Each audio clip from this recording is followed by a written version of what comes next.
Student, তোমরা যারা ক্যালকাটা ইউনিভার্সিটির আন্ডারে 6 সেমিস্টারের ছাত্রছাত্রী আছো এবং তোমাদের ইতিহাস পাস কোর্সে ডিএসসি B2 পেপারটা আছে, তোমাদের জন্য আজকের ক্লাসটা খুবই গুরুত্বপূর্ণ। আজকের ক্লাসে তোমাদের 100% কমনযোগ্য লাস্ট মিনিট সাজেশন নিয়ে আলোচনা করব।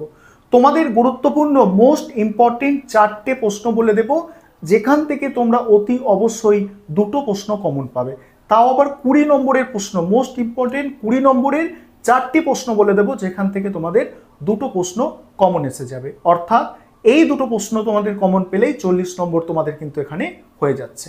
পাস করার জন্য নাম্বারটা কিন্তু যথেষ্ট।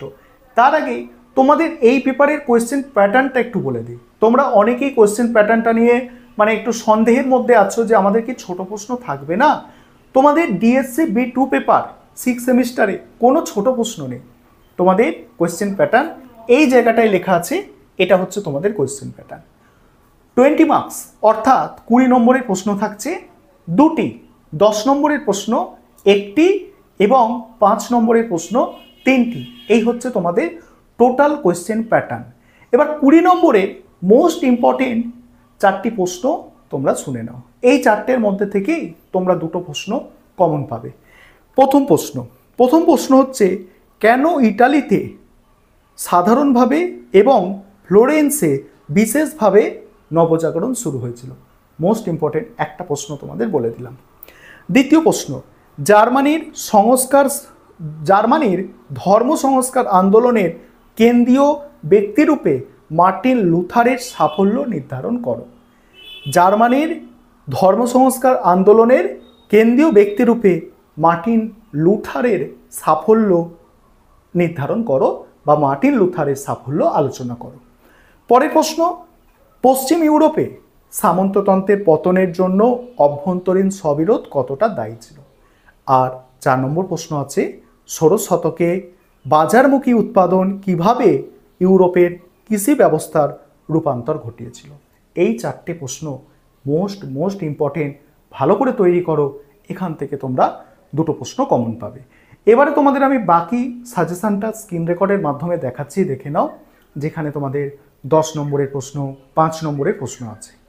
আরেকটা বিষয় বলার আছে, তোমাদের জন্য এই পেপারে স্টাডি মেটেরিয়াল তৈরি করা হয়েছে, অর্থাৎ PDF নোটস তৈরি করা হয়েছে। তোমরা যারা স্টাডি মেটেরিয়াল পারচেস করতে চাইছো, স্ক্রিনে দেওয়া নম্বরে যোগাযোগ করে স্টাডি মেটেরিয়াল পারচেস করতে পারো। চলো তোমরা সম্পূর্ণ সাজেশনটা দেখে নাও। এবারে তোমরা সম্পূর্ণ সাজেশনটা দেখে নাও। আর তোমরা যারা স্টাডি মেটেরিয়াল পারচেস করতে চাইছো, নিচে যে নম্বরটা দেখতে পাচ্ছ এই নম্বরে যোগাযোগ করে স্টাডি মেটেরিয়াল পারচেস করতে পারো। এখানে যত প্রশ্ন আছে সমস্ত প্রশ্নের উত্তর স্টাডি মেটেরিয়ালের মধ্যে থাকবে। দেখে নাও, এবার প্রশ্নগুলো তোমরা দেখে নাও। প্রথম 4টে প্রশ্ন আমি তোমাদের বলেছি, এই প্রথম 4টে প্রশ্নের মধ্যে থেকেই তোমাদের দুটো প্রশ্ন 20 নম্বরের কমন পেয়ে যাবে। কারণ একটা বিষয় দেখো, এখানে 22 সালে দেখো কি হয়েছিল, 22 সালের একটা প্রশ্ন 24-এ কমন এলো, এখানে 22 সালের একটা প্রশ্ন 24-এ কমন এলো। দেখছো, এই জন্যই তোমাদের বলছি, তোমরা যদি 23টা ভালো করে করো, তোমরা কিন্তু 25-এ কমন পেয়ে যাবে। দেখো, বাকি এই দুটো প্রশ্ন তোমরা দেখে রাখতে পারো। 5 নম্বর প্রশ্ন যেটা আছে, ষোড়শ শতকীয় ইউরোপীয় অর্থনীতির ওপর মূল্য বিপ্লবের প্রভাব, আরেকটা হচ্ছে বিজ্ঞান বিপ্লব বলতে কি বোঝো, ইউরোপের ওপর এর প্রভাব আলোচনা করো। এবার 10 নম্বরে দেখো, 10 নম্বরে কিন্তু একটু বেশি প্রশ্ন আছে, ঠিক আছে। তবে যদি মানে কোয়েশ্চেন পেপার সহজ হয়, মোটামুটি একটু সহজ কোয়েশ্চেন পেপার হয়, তাহলে এই যে 2023 সালে দুটো প্রশ্ন আছে না, এই দুটো প্রশ্নের মধ্যে থেকেই কিন্তু একটা প্রশ্ন তোমরা কমন পেয়ে যাবে। তাই এই দুটো প্রশ্ন আগে খুব ভালো করে তোমরা তৈরি করো।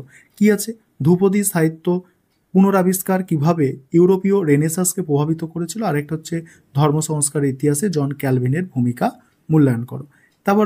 তারপরে এখানে বাকি প্রশ্নগুলো আছে 10 নম্বরের, এগুলো দেখে রাখতে পারো। তবে এত প্রশ্ন করা সবার পক্ষে সম্ভব কিন্তু নয়, প্রথম দুটো তাই ভালো করে আমি করতে বললাম।